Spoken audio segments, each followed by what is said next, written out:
Sorry, go on. Assalamu alaikum, everyone. This is Holkistan here.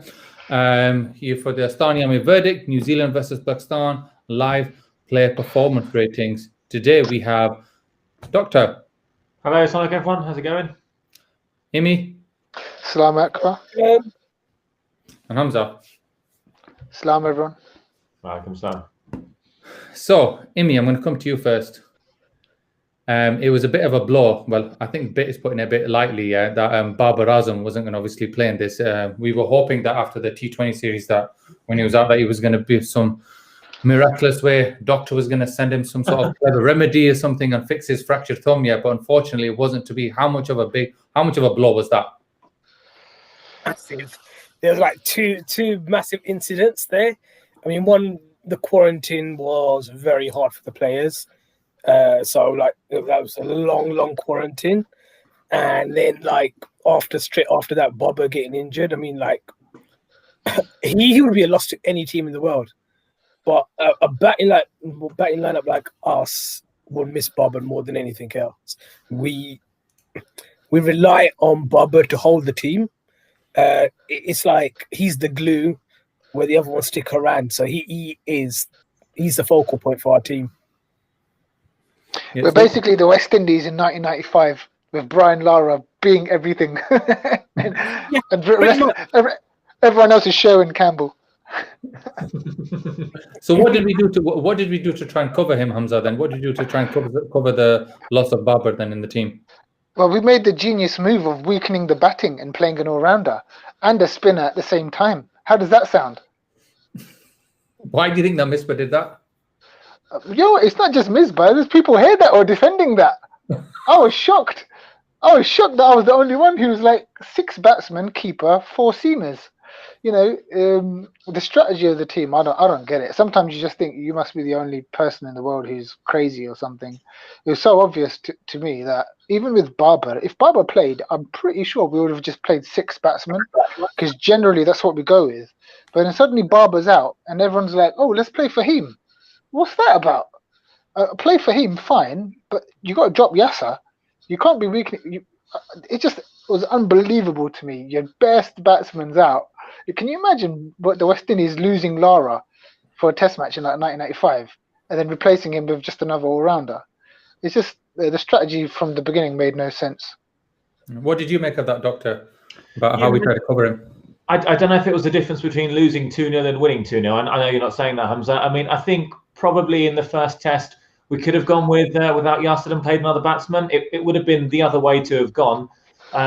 But to be honest, how do you replace Babar in this test team? You probably can't. You try and make do what you can. I don't think another batsman would have changed the outcome. It might have made it a little bit closer. Yeah, I don't think we would have won or anything. I think the bowling's not penetrative quite enough. The batsmen, they're not as good as Babar or anywhere near. But you've got to get the basic strategies right to give yourself the best chance of winning. When people say stuff like, "Oh, do you think you would have won then if you played 6?" No, but we'd win in a better chance of it. Batsmen set it up, the bowlers go for the win. So people sitting there like, "Oh, you think we can't take 20 wickets with 5 bowlers? You think we're going to take it with 4?" Why are you what's that saying? The horse before the cart or whatever. Why are you thinking about winning when you can't even put the runs on the board to stay in a match? You got to be in the match. Yeah, so I mean, going into that first test, then we New Zealand were batting in the first innings, and I remember that Shane and Abbas opening the bowling for us. The ball was moving a bit; it was doing a little bit, and I think it's fair to say that in the first 10-15 overs, we were really confident. New Zealand didn't get away from us, did they? And I think we got a couple of wickets pretty soon as well, didn't we? We got 14 for 2. It was at one stage, wasn't it? Yeah. So we were thinking that a brilliant start, but then obviously had Kane Williamson and Ross Taylor came in, and Kane Williamson just showed how to build a true test innings from there. Slow, kind of stabilized everything, and then he just basically took the game away from us. What did you make of Williamson during this series? And we go to you on that, Hamza. He reminds me a lot the way he bats of Yunus Khan. He's not the most attractive batsman, but his actual technique is quite solid. And because he doesn't bash it around, he sort of goes a little bit under the radar. and he doesn't have all sorts of nonsense going on off the field with sort of endorsements and whatnot. So again, he's their Yunus Khan, just holds everything together and everyone bats around them. So yeah, high quality batsman. It was absolutely criminal the amount of times we dropped him in the second test. But yeah, we'll get to that. Yeah, don't worry. We'll come to that, Hamza. So, Imi, what did you make of the bowling in the first test, first innings? After Williamson and Taylor kind of took the game away from us, really, did you think that we did enough to bring it back with the bowling depth that we had? How did you think? I think we played 5 bowlers, so you would expect a bit more. But what we had was Yasser looked a bit out of pace. I mean, he looked very, should we say, he looked slow. He lost a bit of pace. He didn't have a lot from the start anyhow. So that's one. And number 2, Shaheen bowled quite well, but he got no support. And then, like what Hamza just said, if you're not going to back out with good fielding, and it's not just your catching is one thing, but just about stopping singles, being alert, just trying to like play the dots. I mean, like, let's go back to the days in the UAE, which we don't really like thinking about, but because they were quite boring. But you go back to the UAE and you look at Misbah as a captain. If things weren't going right, what do we used to do? We just go back to a plan B, make things tight, ball the opposition, go for the next 10 overs where we only give about 15 to 20 runs away, and you wait for that stupid shot. So the bad shot will come because the batsman will get frustrated. We couldn't do that because, again, with the fielders, it wasn't happening. Rizwan, we all sort of expected him to come up to Abbas. It never happened. Naseem, I feel sorry for the lad. I think he's been pushed to the deep end too quickly. And he, I don't know, nothing went right. Absolutely nothing went right. Yeah, I mean, his figures throughout the 2 tests, they weren't flattering figures, basically. And then I think in the last test, he got taken for something like over 5 and over, really, and he gave quite a lot of runs away. I mean, one of the main things for us was that even though we had some sort of confidence in our bowling, our batting massively depleted by Babar Azam, as we discussed about 5-10 minutes ago. So this is a question to the viewers as well who have tuned in today. Thank you very much for tuning in. What did you make of our batting? How confident were you going into our first innings in that first test that we were going to actually do something? So I'll come back to you on this, Amy. What did you think when you saw Sean Masood and Abid Ali coming out to bat to face the music, really, in our first innings in that first test? How confident were you? Or should I say, were you confident in anything? I to be honest, I expected us to sort of falter. It seems like, when the opposition are batting, it's a different surface, and when we come out to bat, it's a completely different surface. So I expected us to falter, and it just didn't start well. And it just, the whole thing just went downhill straight away. Abid, if I remember right, he got hit on the thumb. He was batting reasonably well, wasn't he? And he got hit on the thumb, and then he got out straight after that, and then the wheels completely fell off in the first innings. I think Haris got out straight away, hoiking away. Fawad didn't get much. Rizwan come out, and he like a typical Rizwan innings that we've seen in the last 6 months. He fought for the team, but there wasn't much going. Fahim, I think, batted quite reasonably well, but then after that, it was just like a tale of 4 number 11s, including Yasser, despite his 100. In Australia, everyone mentioned. I thought I put it in quite early today. So with that, in that first innings, we were 80 for 6. Okay, now 80 for 6 there, and you're expecting us to kind of collapse. Well, you would have thought that we're going to struggle to make 130-ish. But then you have the captain Rizwan, who's obviously come in as captain because Babar's gone out, and Fahim there. So, Doctor, when that partnership came together, did you? I'm sure that you must have thought that we're going to be toppled, we're going to be knocked over quite cheaply. But what did you make of that partnership? You know, Rizwan ended on 71, and Fahim ended on 91. Unfortunately, missing out on his on a century. Yeah, they played really well, and obviously, you know, when you let the opposition get to 430, you need a couple of big partnerships. You know, one partnership is not going to do it. Well, you need 2 or 3, to be honest. So, I think all it really achieved was it stopped us getting rolled over for, excuse me, 110 and following on and losing the game in 3 days. And obviously, it made New Zealand bat again. It ate up some time in the game, and in the end, we got it kind of, you know, we almost kind of batted out for the draw.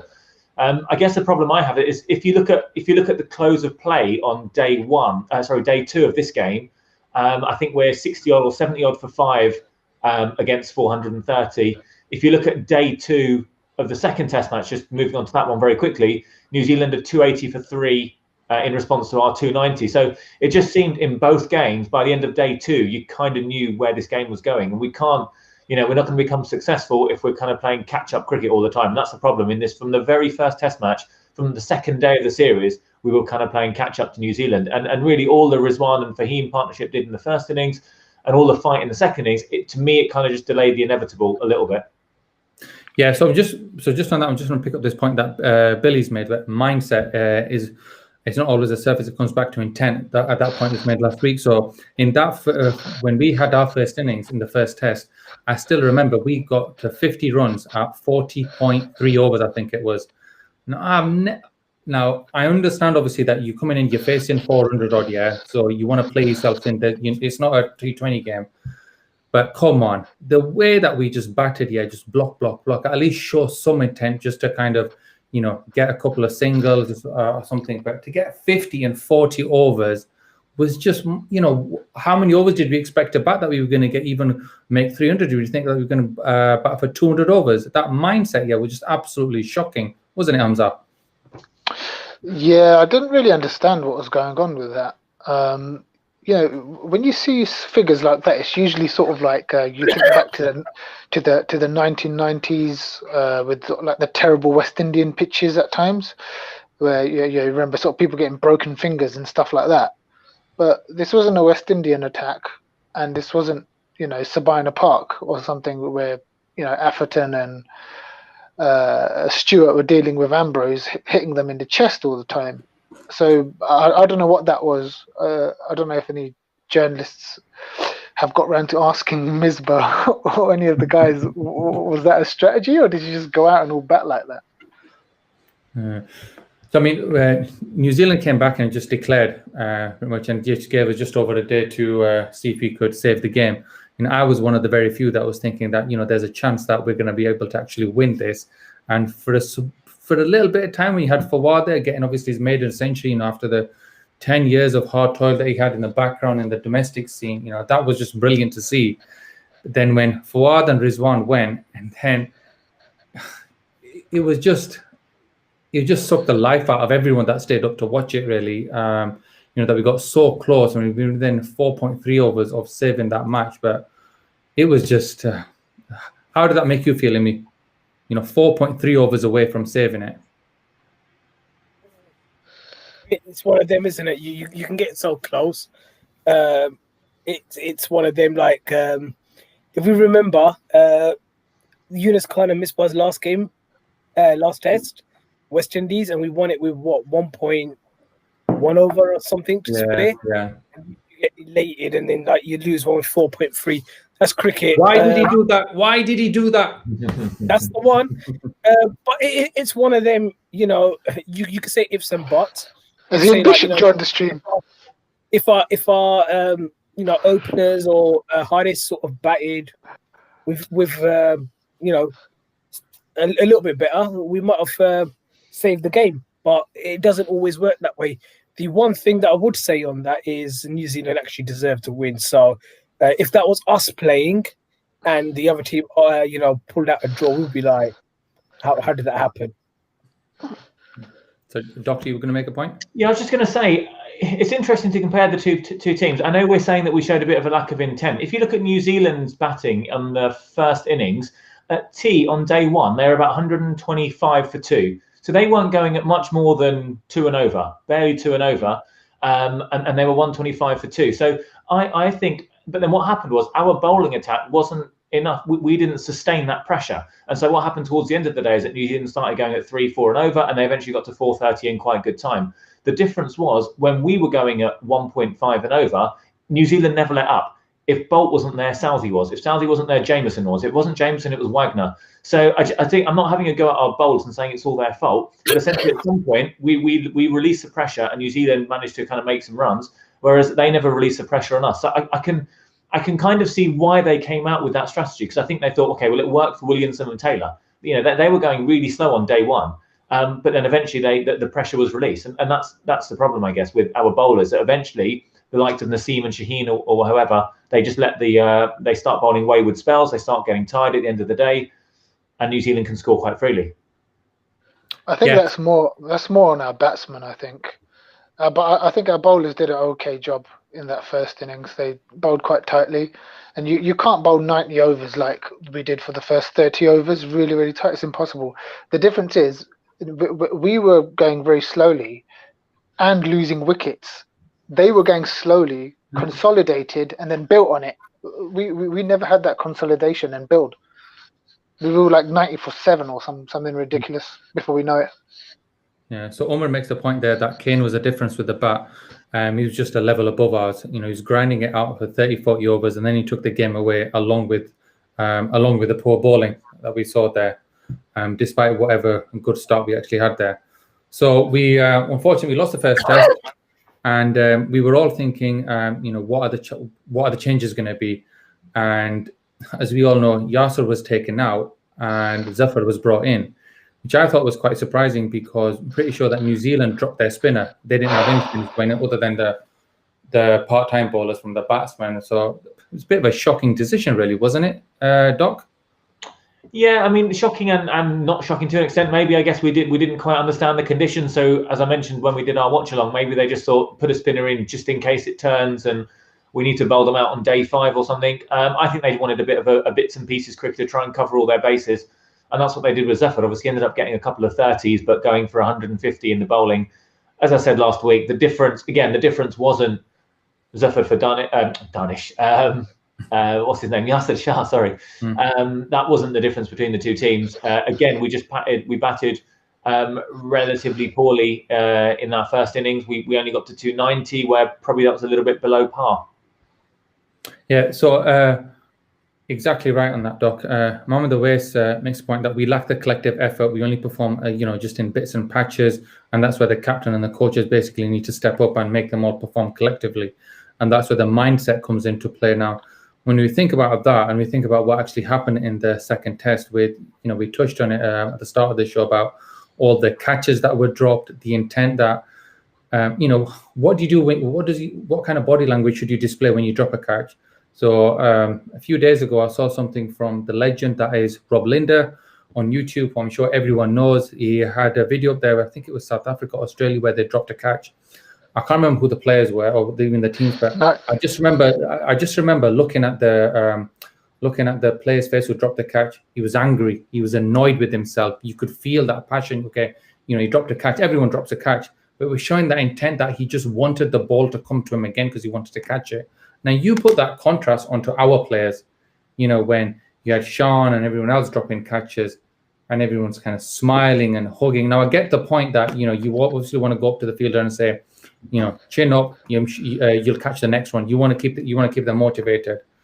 But there's a fine line, and I don't think it showed it. And if I was the opposition, I would have just looked at that and I thought, weak mentality. What do you think, Amy? I agree, because it is weak mentality. There's something about, you know, supporting your players, telling them it's fine, you know, it's okay, you've made a mistake, don't worry about it. But there's another thing of, you know, smiling, laughing, going tapping their bums or their backs and like saying, no, it's all right, and having a joke 2 seconds later. That comes on intent. It comes on the winning mentality. And sometimes in like T20 cricket, for example, especially in T20, but sometimes in ODI cricket, you can have a bad 5 overs. You can have a bad 10 overs and you can recover. But in Test cricket, the beauty is we got 5 days there. You normally get found out. The best team normally comes over the course of the game. They are always shown up as the better team. But these sort of mistakes, you get punished, especially when you drop someone like Kane Williamson. He's the #1 Test batsman for a reason. If you're gonna give him a chance, he's gonna make you pay. I mean, like, just go back here to us, right? And if someone gave, say, Inzi a chance, or gave Mohammad Yusuf a chance, or Yunus Khan a chance, we would have been like, okay, see you later, mate. That was your chance done. Now just watch him go for hit a big 100. It's very similar. You just can't give these big players a chance. And it wasn't just one; it was 2, 3. Even the one that Sean, the one that Hardest took, Sean dropped. Sean. Yeah, it was a juggle, wasn't it? Yeah. And it was quite lucky. It was quite lucky because it sort of just fell in. Hardest has just gambled by going forward, and it's just fallen right in. A millimeter here or there, and it probably would just pop straight back out. So I don't know. There's a serious lack of winning mentality, and that does come from your coaches, and it does come from your captain as well. It's not just the players. So I don't want to labor the point, but I'm going to come to you, Doc, to draw on your professional experience. How can they fix that mentality? Is it a psychological problem? You've been watching cricket as long as the rest of us have, so you've seen the ups and downs. How can they actually fix? Is it fixable? It is fixable, and I know I spoke a lot about Mickey Arthur in the second test, just because I like him as a coach, not necessarily as Pakistan coach. I think he was good with South Africa. He had his flaws with Australia, but I think when you've got a coach who you are going to get, he's going to have a massive go at you, shall I say? Oh, I won't swear. He's going to have a go at you, for dropping the catches, and you're going to have extra fielding drills, and you're going to have, there's going to be punishments for dropping catches, things like that. I don't know if in the current setup there's that accountability, and that possibly comes from Misbah being in a bit of an insecure moment. I almost feel like the players are thinking, well, hold on a second, he's probably going to go before we do. He's under more pressure than we are. Actually, if we drop a few catches, does it really matter? And so you can go too far one way or the other. You don't want to make the players too scared to drop a catch, because as we've all played cricket to some standard, when you're scared of catching the ball, it's going to come to you and you're going to drop it. And you don't want to make them kind of too relaxed about the whole thing, because equally you want them to take it seriously. This is Test cricket. I do think a lot of it comes from the top. I know Imi's saying it's not all the management. It's the players as well. Obviously, players have got to take responsibility, but I think a lot of it comes from management and discipline. And I'm not sure that I saw a heck of a lot of that on during this tour. Yeah. So thanks for that, Doc. Shazevim, who makes a very good point. So there's also the Australia versus India test match that's going on at this point. He said, look at the difference with the Australia took their catches and got 3 run-outs, one of which was an absolutely amazing run-out. I can't remember. Was it Hazelwood? Yeah. Yeah, it was Hazelwood. That was just brilliant, that was. So he took 3 run-outs in 1 innings against India. And I think going forward, this needs to be looked at and improved massively. So, Hamza, you're now the head coach. How do you fix it? Bring back Rickson. Steve Rickson, bring him back. Our fielding was all right with him. I don't know if it's just a coincidence that it's gone downhill since he left. Sometimes it is a coincidence. But our fielding was, in that Misbah era, our fielding was pretty decent. I know it helped having Misbah and Yunus in the team, because they were 2, old guys who were actually fit as a fiddle and excellent catchers. Now that we've lost them, we've got bloody Sean in the slips and Harris. Harris has got a gammy knee, and it did. And Sean's just rubbish. So that's not really much of a replacement, is it? So how do you fix it in the long run? He doesn't have it for international cricket. I know he made that 150 and then he's got 100 against Sri Lanka. But you can't make 100 and then 8 or 9 dud scores. And then drop so many catches in the field. It's unbelievable. Look, if you're not, what you're good at and what you're not good at. If you're not a good slipper, why are you putting yourself in there? I just don't understand that. You should have the gumption to just say, look, stop putting me in the slips. Why doesn't he just get himself out of it? And I mean, we've talked about it earlier, but the team strategy, the setup of the second test, dropping Yasser for Gohar, just need to go over that one more time. How do you do that in a team where you're brainstorming? Let's look at what New Zealand did, and I've talked about this off air with you guys as well with Cam. Like the first test, New Zealand won it. Santner took the winning wicket. Didn't look dangerous in that first test, but bowled okay. New Zealand, even though they won the test, they still dropped him.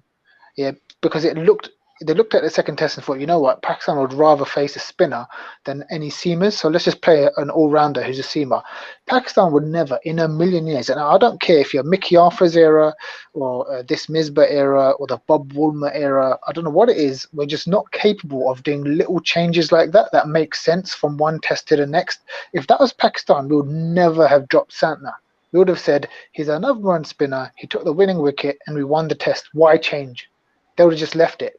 Whereas what do? We lose the test. The spinner's not getting anything, really.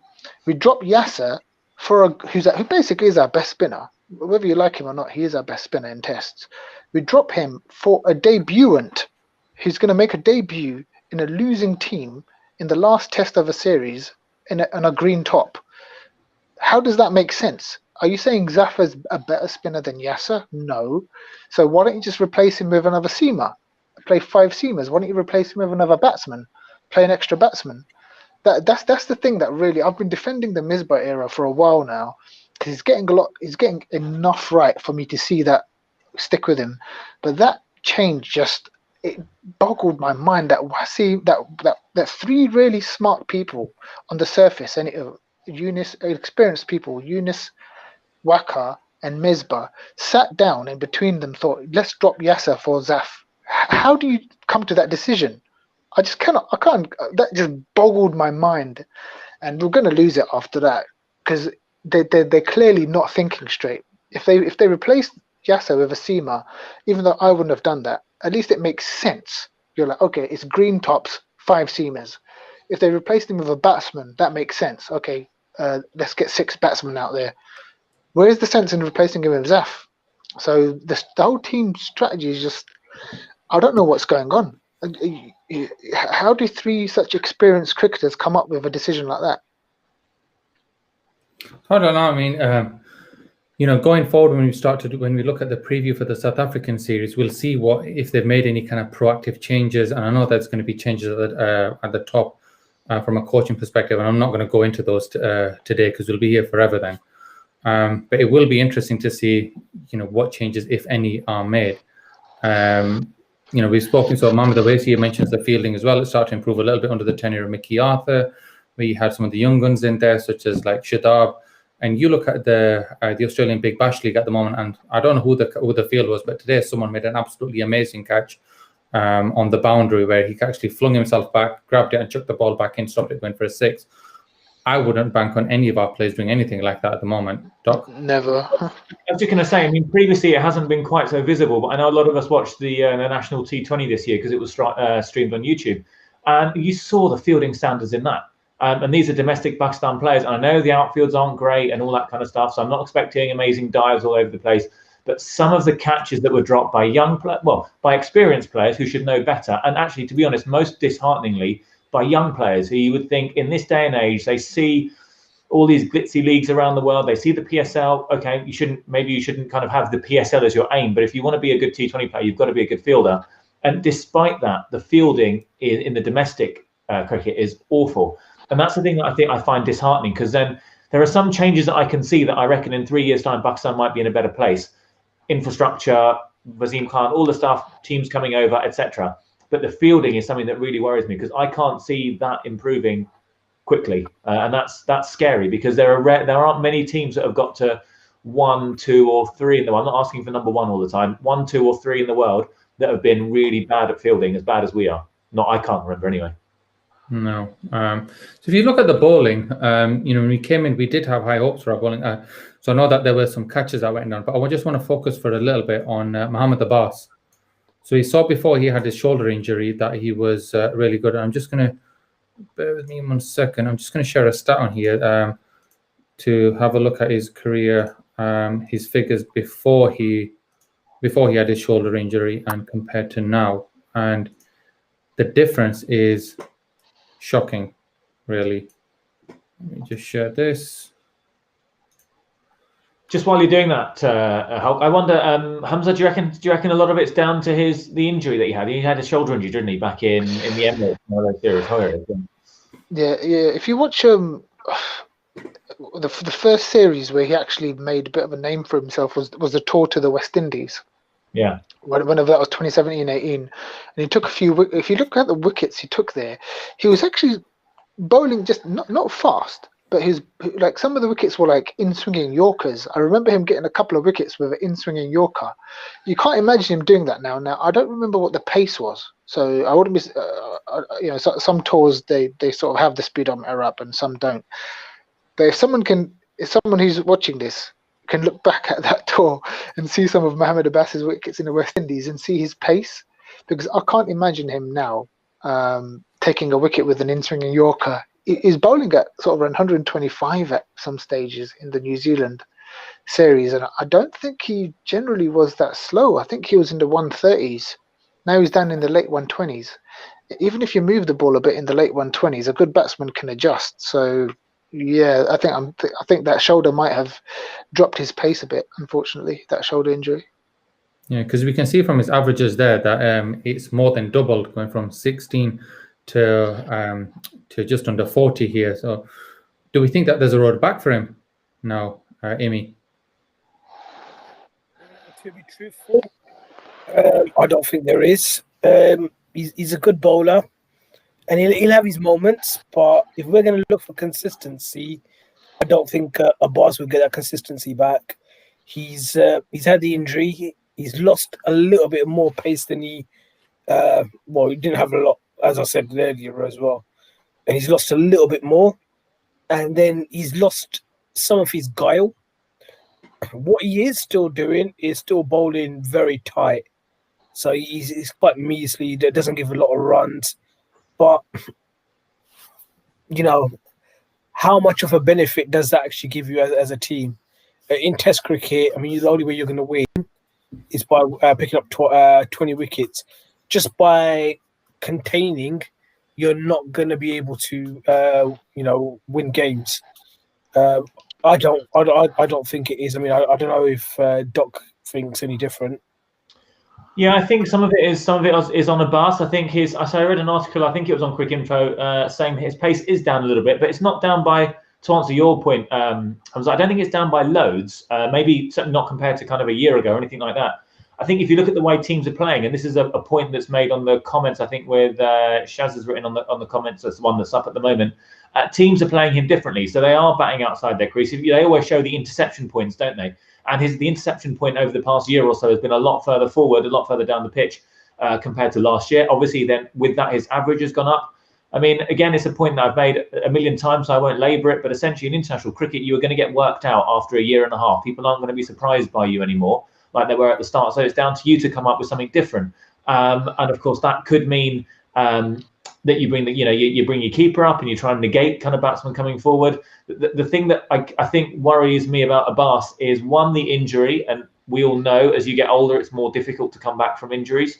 And two, just generally, can you teach an old dog new tricks? He is not kind of easily moldable, I don't think. So I don't know. I think it's gonna. I wouldn't get rid of him. I'd keep him in the team for South Africa. But he's becoming less and less effective. I think kind of expecting him to pick up 2 or 3 every innings like it almost was a while ago. I don't think we can do that anymore, unfortunately. Yeah. Yep. Sorry, Doc, just one quick thing. Yeah, sorry. Just a quick thing. I mean, like I think it was off air the other day. We were discussing it, or was it when we just went on air, and we were just discussing how much our bowlers get exposure. And I think we saw Hassanein and Hardis have hardly ever played any first class cricket. How do you develop them then? I mean, where's the options? Yeah, I mean, that's the thing. I mean, you've got to, the thing with, I mean, I guess someone like Abbas probably did play a fair amount of four-day cricket before he kind of came onto the scene. Someone like Hasnain and Naseem, obviously they're being kind of chucked into international cricket. on the back of either some T20 stuff or the odd domestic season in maybe some 50-over cricket. It goes back again to what we were saying on the watch along, where we hope that we kind of find this 1 in a million, lightning in a bottle kind of fast bowler that's going to shatter stumps at 90 miles an hour. When really Wasim and Waqar were kind of once in a lifetime kind of thing. And so it's they're not getting enough exposure in domestic cricket. We're probably picking the wrong players at the wrong time, unfortunately. And of course, another point I've made, the ages of our bowlers, it's ridiculous. We don't have anyone, maybe apart from Hassan Ali now, we don't have anyone between 20 and 30 who's kind of in the prime of their career. I guess Shaheen might be coming up to that in the next couple of years. Yeah, so just before I go to a point I want to make, I just want to touch on what Billy said here. One thing we just wanted to ask you, Billy, you said that Babar is the only player that evolves, unfortunately. The rest just get found out. The Sky team found flaws in Shan, Shan and Azhar, and Yasser's been found out overseas, and so has Abbas. Who did you mean when you said Azhar? If you can just let us know in the comments, please. Just while we're waiting for that. Is it Asad? I think I'm just working it out. It must be Asad. Asad Shafiq? Shafiq. Must be Shafiq in the England tour. Okay. Yeah. It said Asad. I was like, He's moonlighting. He's got another job. So just on the bowling side, I asked Ian Pont, who some of you might be aware of. I said to him that, what do you make of Pakistan's bowling coaching over the past 2-3 years? Have you seen any specific improvements in the players' bowling abilities as a direct result of the coaching? And he replied, and I'll read it out word for word because it's quite a good insight into fast bowling coaching. He said, great question. Most bowling coaching is rarely technical. So many players would develop without any coach at all, and simply by playing and gaining experience. In my view, a top technical coach can help players get consistent, faster, and more accurate with less injury. So I think it's just bringing up the point there where we said that the more he plays, people have found him out. So he needs to come out with other ways to get people out. And is he doing that, or is he just kind of relying on his stock deliveries on what he's always been able to do? And since he came back from his injury, as you can see in the on the graphic on your screen there, he just hasn't been able to. Do it. Okay, just before we move on, I just want to bring up this point that Ali has made. Another thing I think our test team is missing is a decent all-rounder. So you touched a little bit on this. I don't think Fahim's good enough. Also, why do you think that Imad can't play test cricket? Just one quick thing. One quick thing. It's not Ali's Alia, so it's a. We just clarifying the name. It's Alia, not Ali. I said Alia, didn't I? You said Ali, I think. Oh, sorry. Sorry. Alia. Okay, yeah. Hamza. Yeah, I don't get this obsession with all-rounders. We're not missing an all-rounder. We're missing 2 openers. We're missing a number 3. We're missing another number 5. We're missing a number 6. And we're missing a couple of, maybe a fast bowler somewhere as well, but we're not missing an all-rounder. It's an absurd thing. I don't know why people keep obsessing with it. And Imad doesn't play test cricket because his batting is okay, but his bowling isn't penetrative. His bowling's it's quite defensive. How's he going to take a wicket? He doesn't bowl it the other way and whatnot. So that's why Imad doesn't play test cricket, because his bowling isn't good enough, basically, and his batting. I mean, if you want a proper all-rounder in test cricket, you really ideally have to be able to get into your team on one thing, yeah? So, for example, Flintoff, he could get into the team as a bowler. His batting was a bonus. Stokes, when he first turned up, he could get into the team as a bowler and his batting was a bonus. But now, obviously, because of his injuries, his batting has stepped up. But he still bowls really good spells. So generally, you want to get in on one thing. So people talk about Fahim. Okay, it depends on the conditions. I'd play Fahim. Like I would have played Fahim in both tests here as a 4th bowler. That's it. But generally, I wouldn't play him because I don't think he'd get in on any one thing. He couldn't get in as a bowler. He won't be able to get in as a batsman. So he's basically a bit part cricketer, and a bit part cricketers like him and Imad, that's not good enough for test cricket. So yeah, we don't need an all-rounder. We need a couple of openers. We need a couple more batsmen. That's what we need. Doc? Well, wouldn't a bowling all-rounder at 7 help the balance of the team there? You could bat Rizwan at 6, 5 batsmen, pure batsmen at 5, Rizwan 6. Let's say Ben Stokes. If we had Ben Stokes in our team at 7, we'd have a spinner and then 3 seamers. So I personally we don't have Ben Stokes though. No, Fahim is no Ben Stokes. No, that's what I'm saying. So if we We're all clear on that. he is on. Well, he on Twitter. He's Fahim, Stokes, Klusner, whatever. But I think that's what we picked up, isn't it?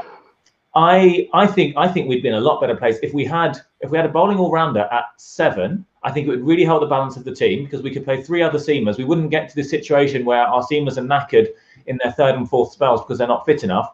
And I think Rizwan is a good enough batsman to play at 6. The only thing is, of course, I think since the days of Razak, and we spoke about Razak and his underachievement and all that, but since those days, we haven't really had a proper all-rounder at 7. I think I wouldn't say I'm obsessed by it, but I think it's helping. It would help the balance of our team considerably. Sorry, Imi, were you going to make a point? I'm just going to say that the question really was, would a decent all-rounder help our balance?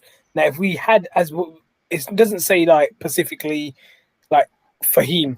So, for example, if we did have a world-class all-rounder, like we've had in the past, like say the Razaks or the Azhar Mahmoods, etc.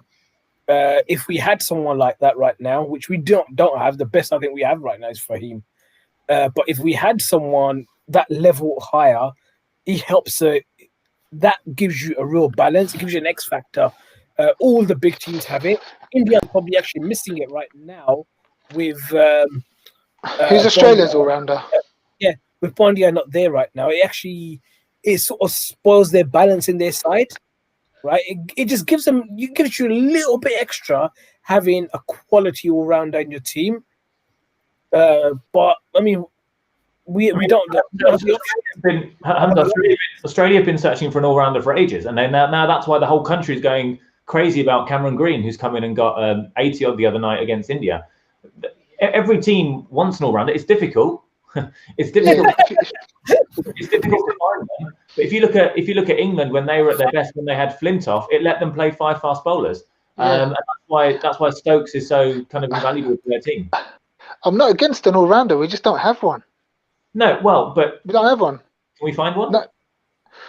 I mean, I personally, if someone presents themselves, then fine. But as I said, I'm not like that against Fahim.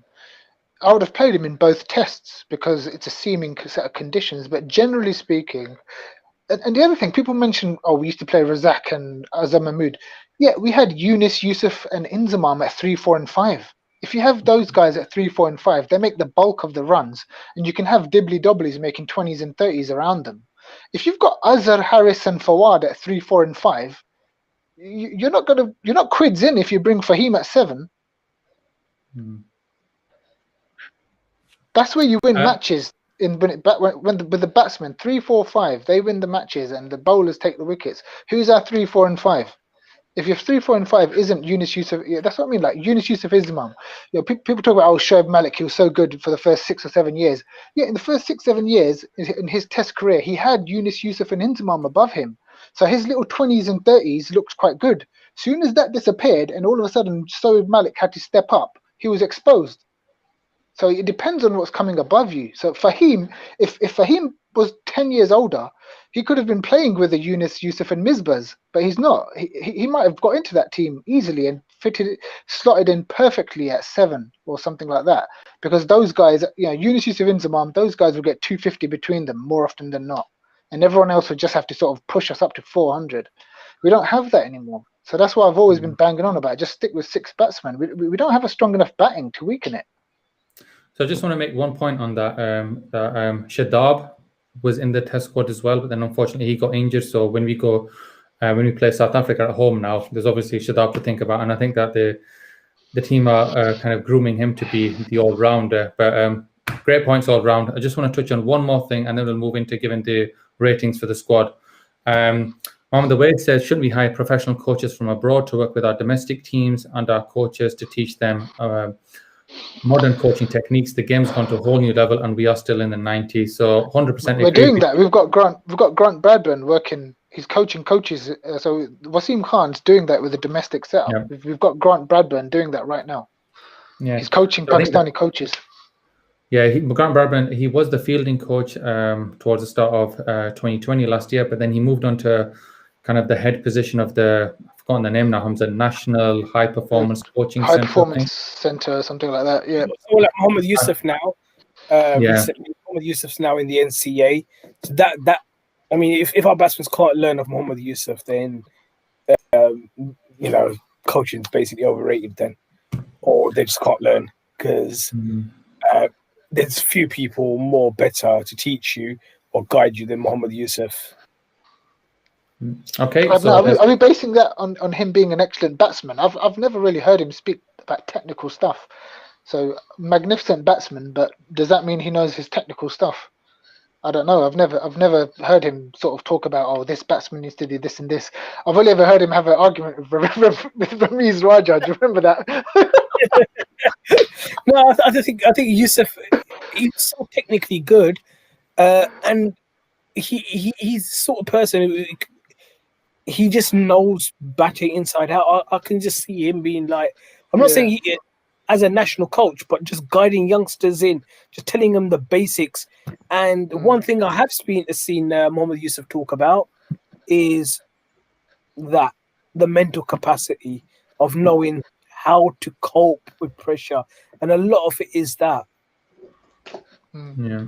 Okay, so lots of good points there. Akbar was going to say something, I think. Just a very good point, Hogs. I know you want to move on to the ratings. Just very quickly, I think the fashion these days is to almost get kind of consultants in for a short period of time, almost like a series by series basis, like England did with Callis. They've had Jeetan Patel for a while. I don't necessarily think that you need a kind of a full-time coach. The only problem with that is I think these consultants come in for a month or two or 6 weeks and they iron out small tweaks.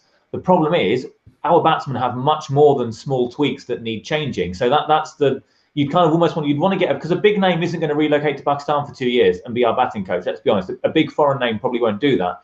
And the problem with having them in, as I say, for just a month at a time is that, you know, the work they need to do. If you look at some of the techniques of our players, you can't fix that in 4 weeks, unfortunately. So that's in a bit of a kind of between a rock and a hard place there. But anyway, I'll let you crack on. Yeah. So if anyone from PCB is watching, I'm available for a couple of months. So if we go to our new segment that we're doing today, the player performance ratings. So we had 12 players playing across 2 tests, from Sean all the way down to Yasir Shah. So I'm going to start with that name that everyone's been talking about for the past 2 or 3 weeks, Sean Masood. And you can't give negative ratings, I've got to say. So Imi, kick us off.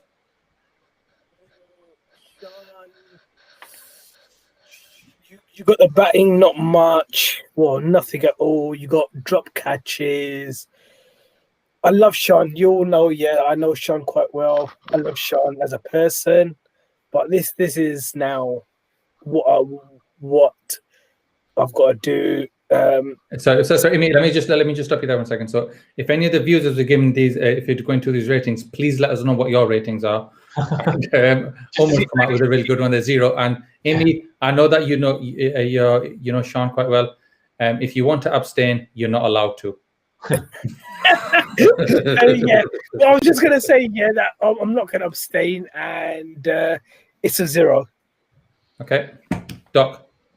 You know, it's like in when you're doing your GCSEs, you get a mark just for writing a name, don't you? So I don't think we can give him 0. But considering his scores were 10, 0, 0, 0, and he dropped some catches, we shouldn't take the mick. Look, he's one of our players. Obviously, we want him to do well. I think he's probably a bit mentally fried because the end of his England tour was awful. He knows what our fans and what our media can be like, so he's probably not in a good place up there either. But I'm sorry, it's got to be 1, hasn't it, for writing his name on the paper? Yeah.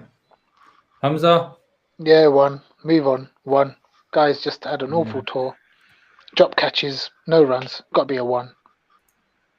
Yeah, I think I'd agree on that. Sorry, Imi, you've been outvoted. Moving on to Abid Ali. So if I bring up Abid Ali's thing here. So Abid, we have scores of 25, 0, 25 and 26. And then I think it's fair to say that in 3 of those innings, the ones where he got over 20, he did get off to a decent start. It was just unfortunate that he wasn't able to take it on to get to 50 and beyond. So Doc, I'll come to you first. What did you make of Abid? I've got a bit of a soft spot for Abid. I have to be honest. I don't think he's got the greatest technique for these conditions. I think he'll do well in home conditions. I don't mind if Pakistan are 65 or 70 for 2. I don't think that's a horrible start to a test match. And to do that, each opener needs to get 25, 30 odd, and you get to your 60 odd for 2. It's not ideal. Obviously, you want to be 100 for none. But I basically think Abid has done half the job most of the time. So he hasn't got his 50, but he's got his 25.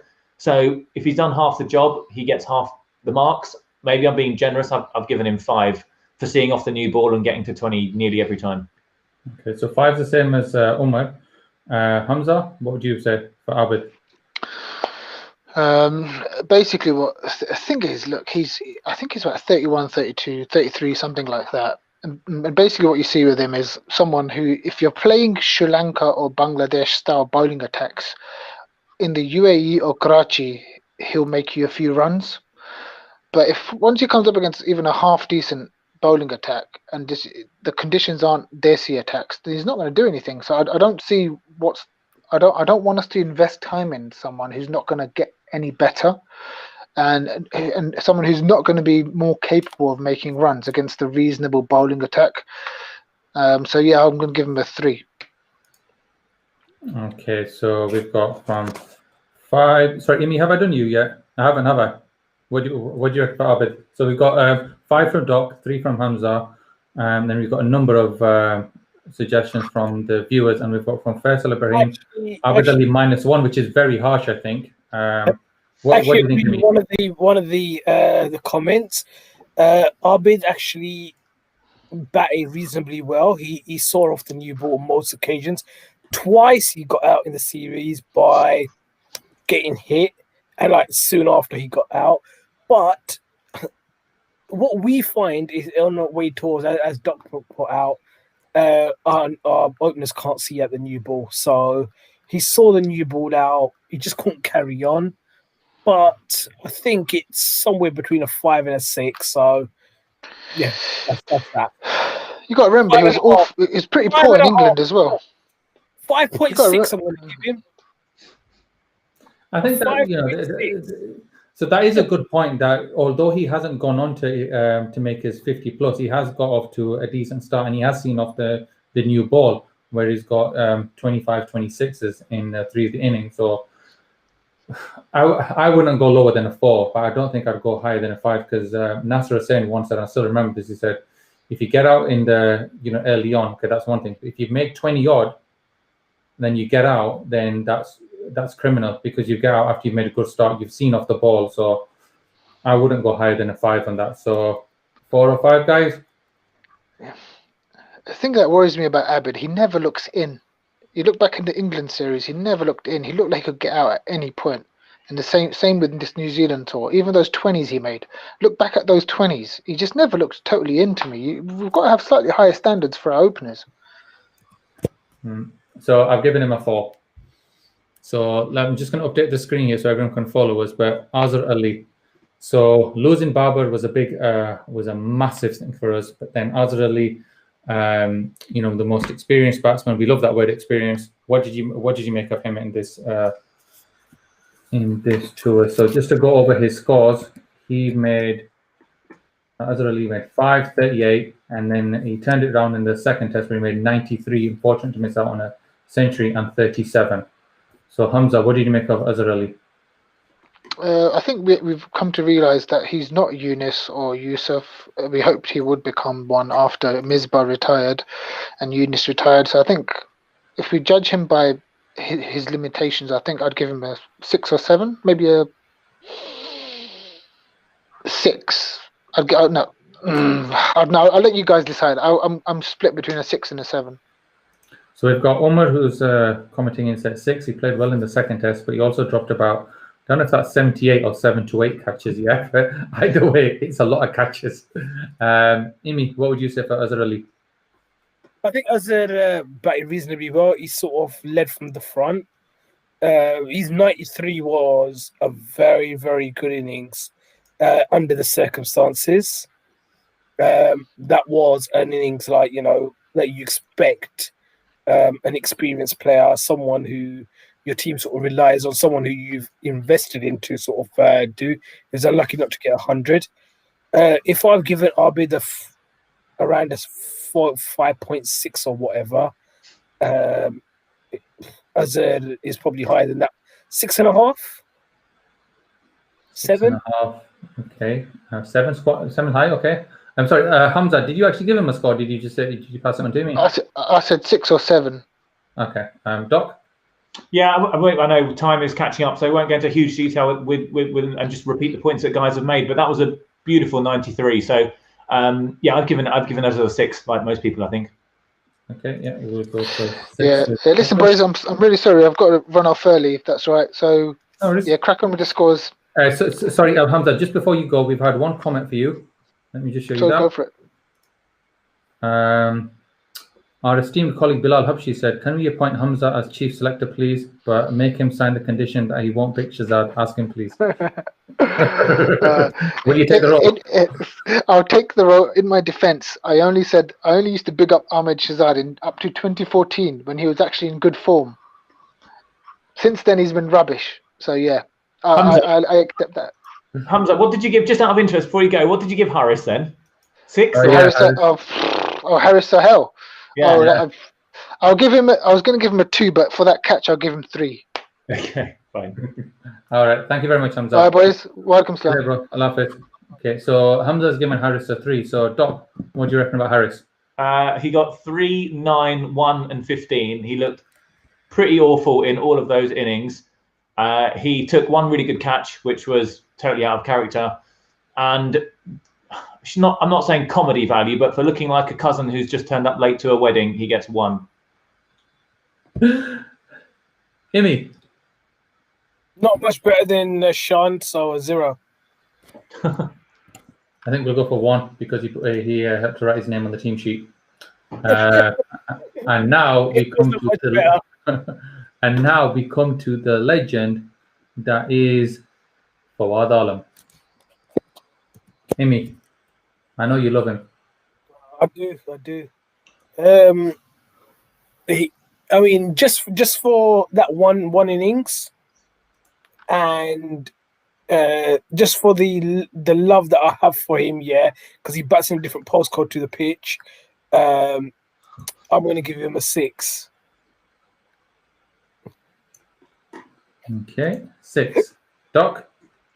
To be honest, I mean, he got 5 straight away just for that 100, which was brilliant, and that's going to go down as one of the great Pakistani innings, I think, over the years. I know it ended in a defeat, but that will go down as one of our kind of most amazing kind of rearguard actions. So he gets 5 for that, and I'd love to give him more for 20s and 30s and another 50 somewhere here or there, but he didn't. His other scores were 9, 2, and 16. So to be, he got a horrific delivery from Jameson, I think, first innings in the second test.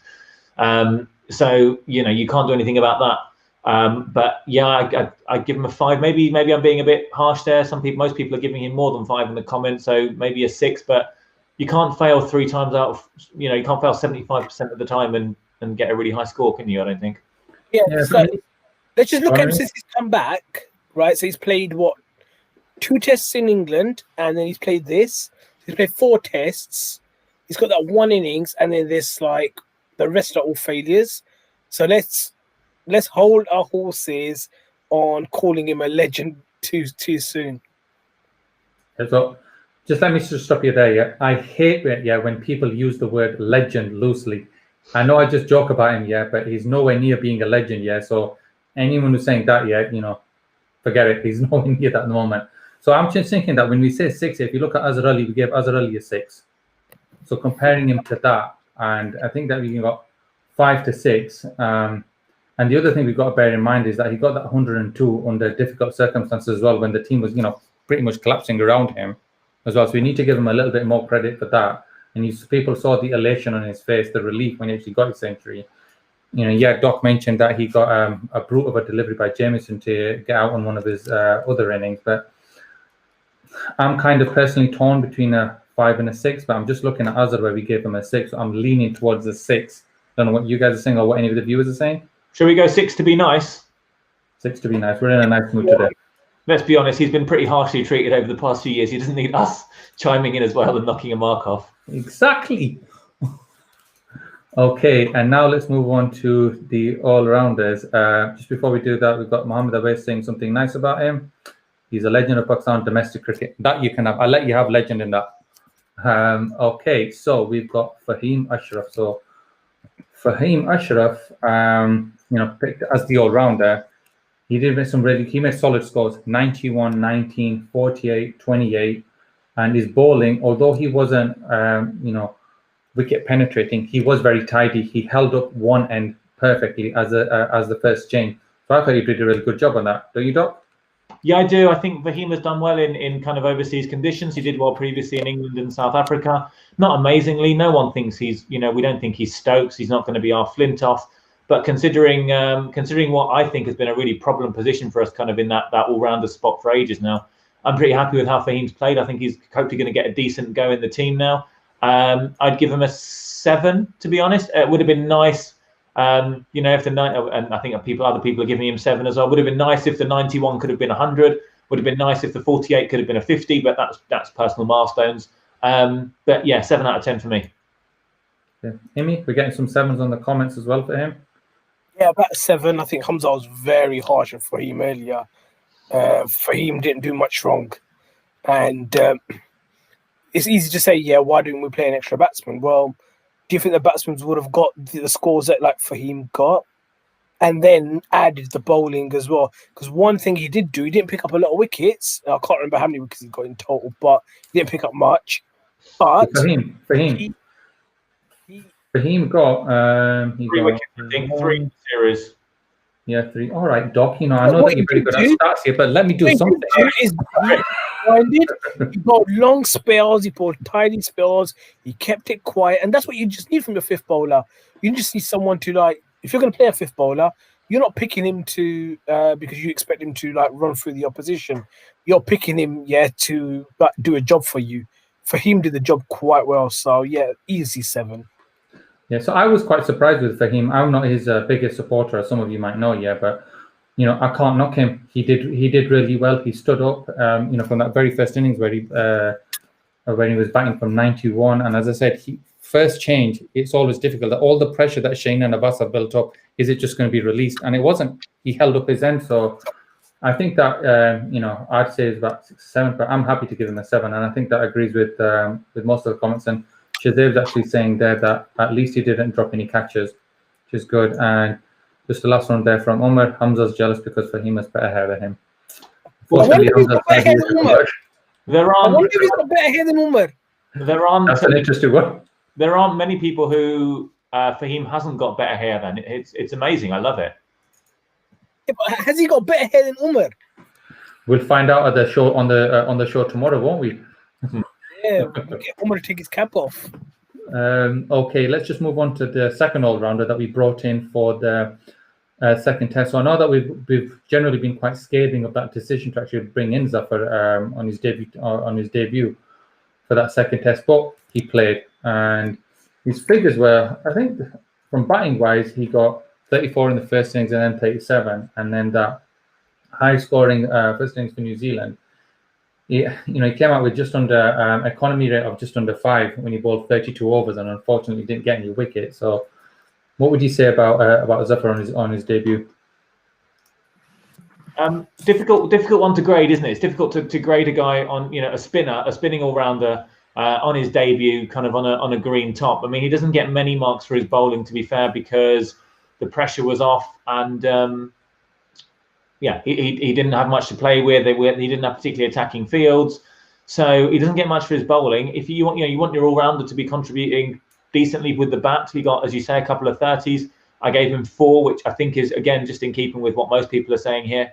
And again, he's someone who I would probably, if we're playing 3 seamers, 2 spinners in home conditions, I don't have a problem with him being second spinner, kind of moving forward from here. Sorry, so Doc, did you give him a 4? Did you say? I did indeed, yes. Okay, Amy. I thought there was a logic behind playing Zafar, contrary to what Hamza was saying. The only logic, the logic that they've used is, well, 1 minute, we just want a bowler who's going to bowl tight from one end and can bat a little bit. But it was mostly because Yasser ends up giving a 4 ball every over. So with this, they decided that no, what we want is someone who's going to be able to sort of tie up an end. So I can see the logic playing him, but in hindsight, it was completely the wrong decision, and it was the toughest debut for him to throw him in. So I hope he still gets a look for the South Africa series. It'd be very harsh to just give him this one game. Based on this one game, though, it's probably, he batted reasonably well, but he bowled pretty badly. I don't know, 4. Yeah, I think that's the general consensus. Doc, you just got a question? Yeah, quick point. I was going to actually say about Fahim and Zafar. I thought their techniques were actually really good. So Zafar, they looked really compact, and Fahim was unfurling some brilliant drives. Really good footwork. Zafar was the same. So I was actually quite impressed with that. And obviously, I know, there's been a lot of negative things said about our batting coach, but I was pleasantly surprised with the way Zafar and Fahim both batted. And technically, I don't. Yeah, okay. We got quite a few runs in one of the innings down to kind of third man, so there were a few edges. That's going to happen, but it wasn't as if it wasn't all kind of leg side hoiking or streaky boundaries the whole time. So that's a bit of a plus for both of them. Okay. For just before we move on, we've had a question about the PSL from Mohammed Awais, and we're actually going to be. Amy, do you want to talk about it quickly? Yeah.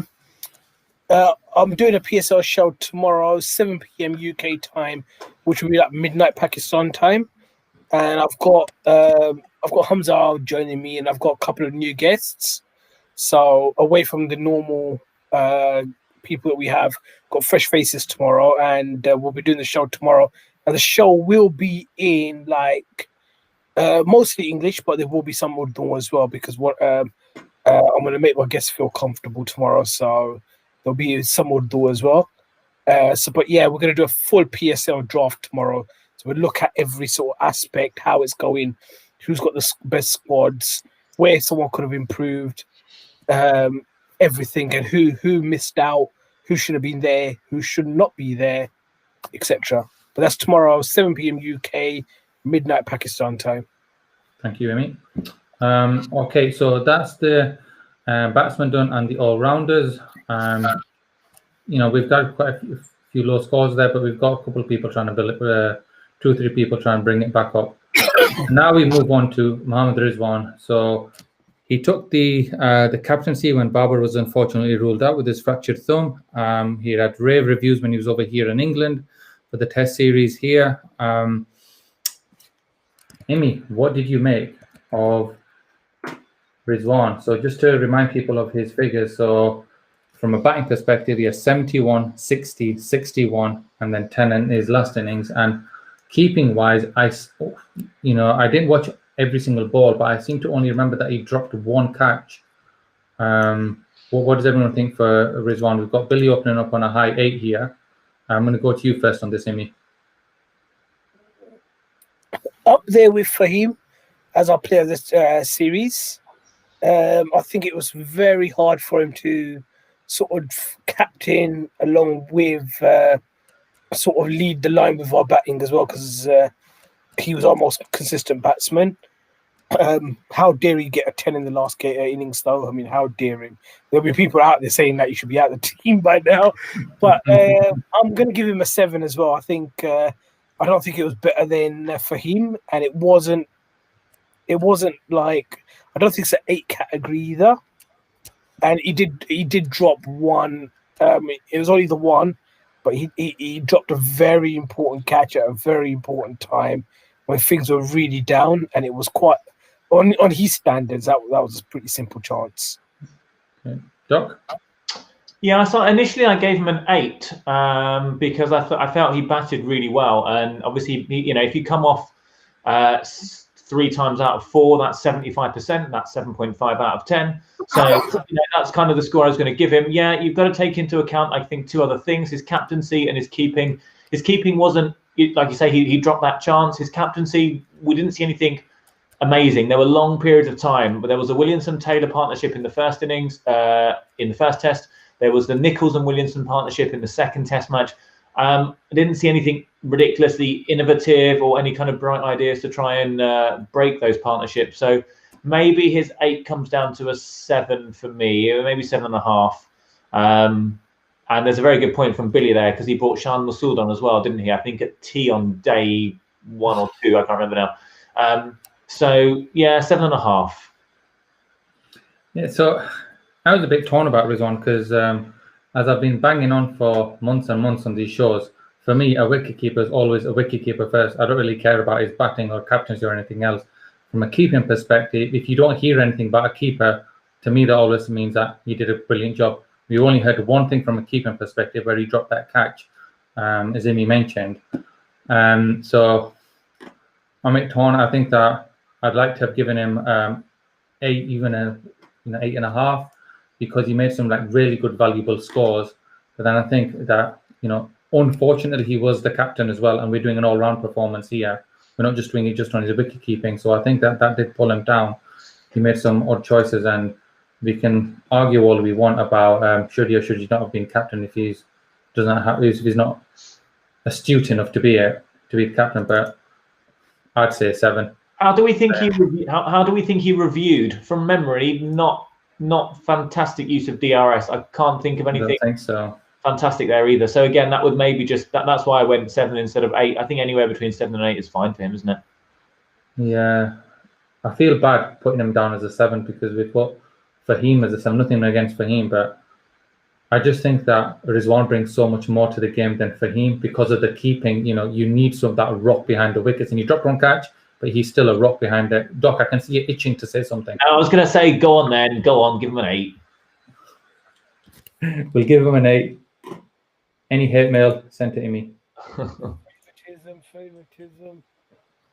Okay, now we move on to the bowlers, who we had high hopes for the bowlers. Shane Afridi. Doc. Difficult because at times it felt like he was our one and only penetrative bowler. And obviously you talk about batting in partnerships, and obviously it's important to bat in a partnership. It's really important to bowl in a partnership because if the guy at the other end is either not looking like he's going to take a wicket, or he's not looking like he's going to, he's not taking wickets, or he's not keeping the run rate down like Naseem wasn't, then it makes your life a lot harder. So I've given Shaheen 5 because he was good with the new ball, but from memory, I don't think he came back in his later spells and looked anywhere near as threatening, unfortunately. So, and he also shouldn't be bowling a no ball at Henry Nicholls when New Zealand are 71 for 3, and that would have been 71 for 4. And just as a very, very quick aside, that wasn't a turning point of a match because 71 for 4 is only a small opening, but it could have made a difference. So he gets a 5 for me, and he stuck around. I think he stuck around in at the end of that first test as well. Yeah. Amy? Shane, I think he's the best of our bowlers. He bowled quite well, but yeah, he had that no ball, which was crucial at that stage. And he had, I don't know, probably the 78 catches that were dropped. 70 were probably from his bowling, as someone said 78 earlier. So a tad unlucky. The figures just want to show how well he bowled, but when you look at when you just look at his figures, you probably give him 4. But I think he bowled a bit better than that. I'll give him a 5. He was also quite poor. Sorry, I was just going to say how he was also quite poor. And I know it's only one spell, but it was the opening spell, day 2, when we've got nearly 300 on the board. That first hour, he was pretty poor. That's when you want your strike bowlers to. And he brought it back. We did get them 70 odd for 3. I take that on board, but that first hour was pretty poor as well. So that's why it's only a 5 for me, which might be a bit harsh. Sorry, you were going to say. I was just going to say, when you look at his figures in the first innings of the first test, he actually, he got 4 for 109 at an economy rate of just over 3. So, that's a decent return, basically, considering what happened in that inning. As the tour progressed, though, he wasn't able to hit those heights again. But the 7-8 odd catches that he had that were dropped, and quite a few were dropped off his bowling. I think that's just unfortunate that goes against him. So I think it's between a 5 and a 6 for me, really. I don't know. What did you give him? I gave him 5. So did I. Sorry. You said 5. So just have a look on here. So I think we've got 6 from Omar, and we've had 6.5 from Shazam and 4 from Shane. I think average will give him a 5 then. That's fair. I think if those catches were taken, then I would have easily put him up to a 6. Okay, so his opening bowling partner, who we already spoken about, Mohammad Abbas. So if you have a look at his figures, where is he, Mohammad Abbas? So 1 for 49, 1 for 33, and 2 for 98. And I dare say some of the catches dropped off his bowling as well. Imi? And and bear in mind that Abbas is also our resolute night watchman as well. Whether you agree with it or not. Lack of pace, well, a loss of pace from what you've had. Nothing much happening. I thought Rizwan could have actually helped him by coming up, but that didn't happen. He had a few catches dropped, but he never looked like he was, going to do much. It's a tough one. 3. Okay, Doc? You got 4 wickets? Yeah, he got 4 wickets. Did you get 4? Yeah, you got 4. Yeah, 4. Yeah, again, it's difficult because, like you say, his roles were obviously opening bowler. I think he did quite well as a night watchman, if that gets him any points as an overall score. He did really well at the end of that first test match.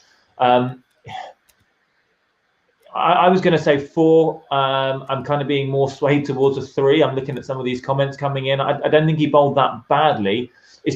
It's difficult to penalise a bowler for not having pace because that's not really his fault, I guess, is it? It's not his fault he got injured. I think that's probably one of the reasons why his pace is down. Is it his fault that a lot of the edges were falling short of slip? I don't know. I guess you could say that it's his responsibility to bring the slips up a bit. So I said 4 initially, but if I'm outvoted, it's a 3. Then I'm happy with that as well. Okay, so I think did you say a 3? Yeah, I think that will give Abbas a 3 on that. I think that there are 2s coming in on the comments there. 2 from Billy, 3 for Shazam, and 3 from Shazam as well. Yeah, I think we'll go for 3 on that. And then the bittersweet story of Naseem Shah. Doc? 2, I'm afraid. I'm sure he's going to be a brilliant bowler one day. I hope he is anyway. Or we can only go on what we saw in this series. This is a review of the series, not looking at other series or potential. He wasn't particularly threatening. He wasn't as quick as he should be. He didn't get enough wickets. He did all the things you don't want a fast bowler to do, really. So I don't see how you can give him. He picked up a few wickets in that second innings when New Zealand were accelerating. So that's why he gets a 2. But I'm sure it's something he can learn from. Hopefully, he's given the opportunity to learn from it. A few years down the line, and maybe he'll be in slightly friendlier conditions for him, where he's got a hat trick at home before in the series to come. But yeah, 2 unfortunately. Imi? Agree with that. I mean, I think it's too early for him. He's been thrown in the deep end. Australia and New Zealand in these first 12 months. That's as hard as it comes. These are conditions that he doesn't know. He's never bowled here. He's young, and then when you haven't got the other pacers doing much, and you haven't got your fielders helping you either, it becomes even more difficult. My heart wants to say a 5 because I feel for him, as you probably could tell, but just on basically just the series and everything, a 2. Yeah, that's just effort alone. That's just effort I'm giving it on. I don't think there's any performance there. Yeah, so I agree with that too, with all the points that both of you made. So just want to bring a point that Billy said, where 1 for Naseem, 2 erratic bowling, military pace. Also has already bowled 14 no balls in his career so far. No control for team and captain. I think it swings and roundabouts really with that. As Imi said, he's been brought in a difficult environment. He's done what he can, but unfortunately, he just doesn't have the control or the understanding of kind of what he needs to do there. So I'm going to give him a 2 because he tried, and I think that's more to say there for other people. Now we move on to hot topic, Yasser Shah. Sorry, just one point. Make that Billy said he watched it on BT and they kept making the point that Naseem was a bit of a terror when he was bowling at 135 kph. So yeah, he should have been bowling up at 90, up at 144. Still don't understand why he was. I don't think he even hit that. Or if he did, he only hit it once or twice. So I have no idea. So there is something. Only mid-40s before, so I don't know why the pace was down as well. Or whether it was the pace down just to keep his control. I don't know. So we've got Chorna saying that sprayed it all over without his raw express pace. We saw us coming back from injury. Was he coming back from an injury? He has had an injury, yes. Okay. Yes, we'll give him a 2 on that, and we'll move on. So Yasser. Yeah, sorry. It's difficult with Yasser, isn't it? Because I mean, you grade a out-and-out leg spinner on one game on a pitch that isn't turning very much. He didn't look particularly threatening. Picked up a few wickets in that first innings and got 3 for 100 odd. I gave him a 3. You can give him anything between 0 and 3. I think it's very difficult to judge someone on one test. The only thing is his batting seems to have regressed a little bit from the century scorer in Australia that we all know he can be to where he is now. So I gave him a 3, but he was marginally better than Naseem, I guess. Yeah. What do our viewers think? What do you think Yasser should have got? I'll go to you, Amy. A 3. Again, as Doc said, you're going on one innings, and a bit like Zafar as well. So one test, a bit like Zafar, you're going one test in conditions that are not favourable. I mean, you can give him a 0, you can give him a 1, a 2, a 3, a 4. It doesn't make a lot of difference because it's hard to judge on the basis of one test on the pitch that he's playing on. Just a 3. I kind of agree with some of the comments here where we've had with 2. We've had, like Billy saying that too many boundary balls, no control. You just want the spinner to be able to hold up, and I know he's a leggy, he's going to go for a few as well, but he never looked threatening at all, really. So I'd be tempted to go for a 2 on this. And I know both of you said that you'd be 0 to 3 would be fine, so I'd be tempted to put into a 2. When you consider Naseem, what we're giving Naseem is a 2 as well. This scorecard looks like a Pakistan scorecard from some test match in my nightmares. Horrible. 15 for 3, and you're thinking, go on, Miss Yunus, go on. I'm going to, so let me just show sorry, 1 second. Let me just show what we have so far. Doing this on the fly, and I'm going to use the host's veto to change one of them. So let it just come up. Give me a second. There it is. So has it changed? Yes. So we've got 1-4-6-1-6 for the batsman, 7-4 for all-rounders, 8 for the keeper, 5-3-2-2 for the bowlers. The one that I'm using my host right to change, I think, is Rizwan. And the reason I say that is he was the captain, and I think Azimi mentioned the slips. I would have expected that it would be the wicketkeeper to bring the slips forward, and he didn't do that. And then also when you look at it from a captaincy perspective, I got really annoyed when the team just seemed to be laughing at, when they were dropping catches left, right, centre. So I would have expected the captain to give them all a kick up the backside and to give them that Imran Khan fight like a corner tiger, eye of the tiger thing, and he didn't. So for me, I'm going to drop him to a 7. Rizwan's not going to do that. He knows he's not. I mean, you can change. But he's still the captain. He's still the captain, though, isn't he? Whether he wants it or not, he's still the captain. But that's not the culture within our. I don't think that's the culture. I would doubt. Sorry, if that's the culture in our dressing room, where the guy who comes in. You look at England, and Ben Stokes comes in the summer for that one Test match, and he was very much behind the idea to drop Stuart Broad. That's not going to happen. You're not going to get a captain coming in Pakistan for one game.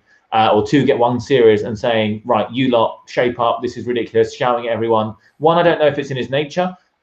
and two, I can't see it happening. I mean, by all means, dock him a point if you want to, but I don't know. I think that's a bit harsh. I just think that when you look at the 8 out of 10 there, I think it covers over some of the cracks in his performance during the 2 tests, and I just think that from captain's perspective, yeah, fair enough. You know, he might not have it in him to start, you know, shouting at everyone like Wasim Akram or Safar Zaman used to do, but still, you'd expect him to have some sort of leadership because he was the vice captain, so he was pushed up to captaincy, so he must be able to do something. True. So yeah, I'm going to knock him down to a 7. So Rizwan, if you're watching, I'm sure you'll come good. So let me just get the final one up there, and then the last thing that we have to discuss is the player of the series.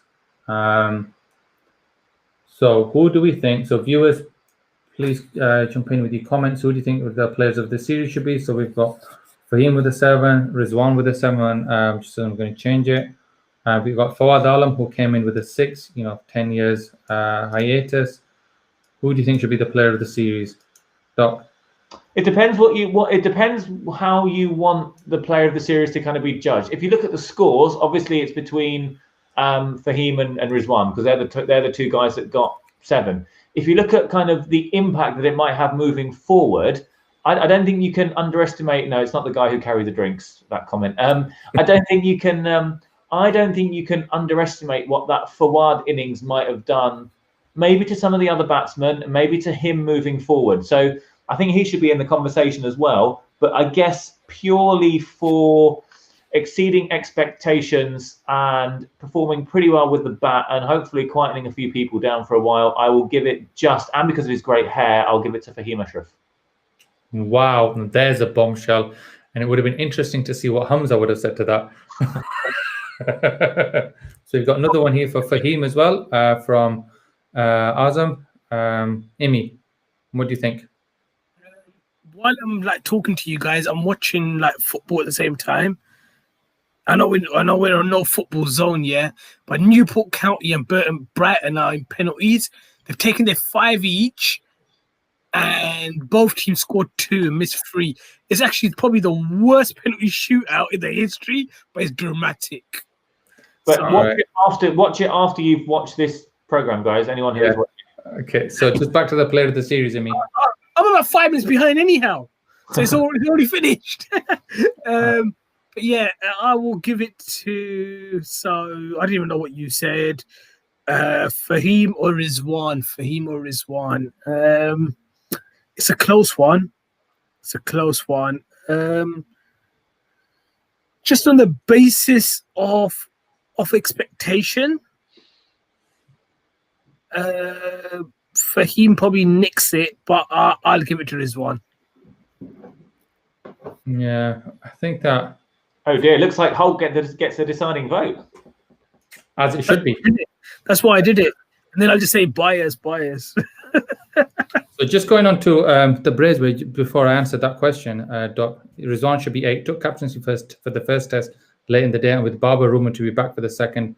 Again, took the captaincy late, but still performed consistently. Also my player of the series. So, no, I just find it, if you give him an 8, I don't think it reflects his overall performance. Yes, it was great that he took the captaincy, but he's going to be judged that he was the captain at the end of the day. So I'm not going to be putting Rizwan up to an 8.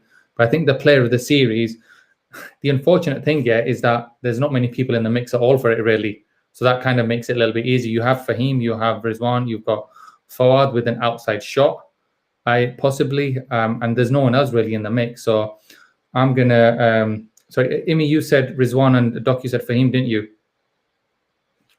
Yeah. Yes. Billy saying here that give it to Fahim. Silver would give it to Rizwan in the summer, so let Fahim have it. He did great. Unfortunately, we don't play no games like that here. This is a cutthroat business, the Stani Army player performance, player of the series. There's going to be a presentation tomorrow, so I'm going to be giving it to Mohammad Rizwan. And bias. Kind of what you mean, Amy. I've given you my logical reason there. 1 second. And his name just fits in there. It was like that box was made for him. Let me just get the final board up, and then we'll finish off the show. 1 second. Okay, let me just come through. Whilst you're doing that, Hulk, Imi, what's your highlight of the whole tour? We'll include the T20s as well, if anyone can remember those. I don't remember too much about them, but highlight of the whole tour. It's so far back here. I don't remember what happened there. I think we lost 2-1. We won a game. So We won one game. If you're including that, then probably the Hafiz knock when we won the game. Fair enough. And what about the tests? Tests, I would say Shaheen getting a wicket with the second ball or third ball of the series. That's as high as it went, and then it started coming down. So yeah, that was the highest point. What about you, Doc? High point, I guess, probably just when Fawad got his 100. You've got that whole redemption story of coming back after being away for so many years and getting 100. It just would have had the lovely fairy tale ending if he'd finished, seen us home. And also Haris bending down to pick something up off the ground and actually coming up with a ball in his hand off Shamsud's body. So those two were my highlights. Yeah, so for me it was Fuad Alam. What a story redemption. Getting that 100, proving a lot of critics wrong. So yeah, it'll be interesting to see how he does in home conditions now. And Shazib's come out with one. Don't forget Jaja hitting the 6 to win the game. How could we ever forget that? You know what? Shazib's on one of our WhatsApp groups, so we'll send it to him later. There's an actual video of the commentator who talks like on that delivery, and he goes, yeah, out to the ground, 6. No, I remember that. Yeah, I remember that. What's he doing? Yeah. He's a New Zealand commentator. I can actually find it. I think I still got it in my phone. It's our very own Carlos Brathwaite moment. Yeah, we're just doing it. Remember the name. Yeah. The Braves goes, Rizwan took on a huge task and performed commendably with the right attitude. He did. I think the attitude that when he's a captain, he needs to. I just think as a captain, he needs to step up when things were kind of crumbling around him. Whether or not he has the personality to do that or not, he was a vice captain. He was put in to be captain. I would have expected him to step up a bit. Unfortunately, he didn't. He plays cricket in the right way. Oh yeah, definitely. Yeah, I don't think his captaincy material. Very humble, but he plays cricket in a very, very. He's very competitive, fair and competitive. So you got to give it to him that way. Yeah, and inshallah, he's got a long career ahead of him. Shazib also says, welcome, let's keep the streams coming, inshallah. Sakal ahead for your support, Shazib, and same to everyone else. Thank you very much for joining in. So this brings to a close our shows for the New Zealand versus Pakistan series. As we move on to, obviously, as Imi's mentioned, he'll be doing a review of the PSL draft tomorrow at 7 p.m. UK time. It's midnight Pakistan time. And then we'll be doing the preview of the South African series in a week or two when the teams are announced, when the squad's announced. I don't think that they've given a date yet. I think there's other things happening behind the scenes that need to be kind of fixed first, really. Just as a closing comment, Imi? What can I keep the streams coming? Yeah, so tomorrow, 7 p.m. UK, midnight Pakistan, PSL draft. We'll look at it. We'll see where we are with the draft. We'll see who should have been there. We'll see who is there and shouldn't be there, because there's a few. I know there was a massive argument earlier on our little WhatsApp group going off. As you, the viewers might have seen, Hamza wasn't talking to me today, so Hamza's upset with me right now. But basically, I said Shoaib Malik shouldn't be there, and he said, like, no, Shoaib Malik's the Don. So that was the issue there. But But yeah, tomorrow 7 p.m. UK time, we're gonna go live, and I've got a couple of new guests. Okay, so just before we go to Doc, we've got the Braves doing the show ratings. Akbar 7, Hulkistan 7, Imi 7, and Hamza 0 for leaving early. We'll take that with them later on. Doc? Yeah, so I mean, in terms of closing things on the pitch, obviously, unfortunately, I didn't expect much from this tour, just because of the way things have been going over the past couple of years, and I don't like being proved right there, but yeah, kind of depressingly familiar tale, really, staying up late watching Pakistan lose. But obviously, we'll keep doing it because we're never going to stop supporting Pakistan cricket. I'm also just off the pitch. It's really good to see people kind of interacting with some of these shows and sending their comments in. Obviously, it's really, really good to see that, really good to interact with anyone who's watching. Obviously, the overall aim is that this ends up with more people following Stani Army, more people in the grounds at Pakistan games, wherever Pakistan are playing. So keep supporting it, lads and ladies, and keep watching when you can. It's been really, really fun, actually, even if the cricket hasn't quite matched it. Yeah, thank you very much, Doc. Just echoing everything you've said there. Thank you very much to everyone tuning in. I've really enjoyed these watch-alongs that we tried for the first time during this test series. We're also planning to do a similar thing for the South African tour, which starts towards the end of January. January, I think 26th, isn't it? Yeah, Tuesday the 26th, 5 a.m. UK time. Yeah, so one extreme to the other extreme. Yeah. Like, before we're trying to stay awake, who's the one who's still sleeping? So those are going to be interesting ones. 5 a.m. in the morning for us in the UK, and I believe it'll be 10 a.m. for Pakistan time. So yeah, we hope to see many of you there as well. Like, share, subscribe. We have the Stani Army there at the bottom left for both our Twitter, Facebook, and obviously on our YouTube as well. Please subscribe to the channel. Jazakallah khair for everyone for joining, and as closing as always, Pakistan. Zindabad. Bye everyone. Allah Hafiz.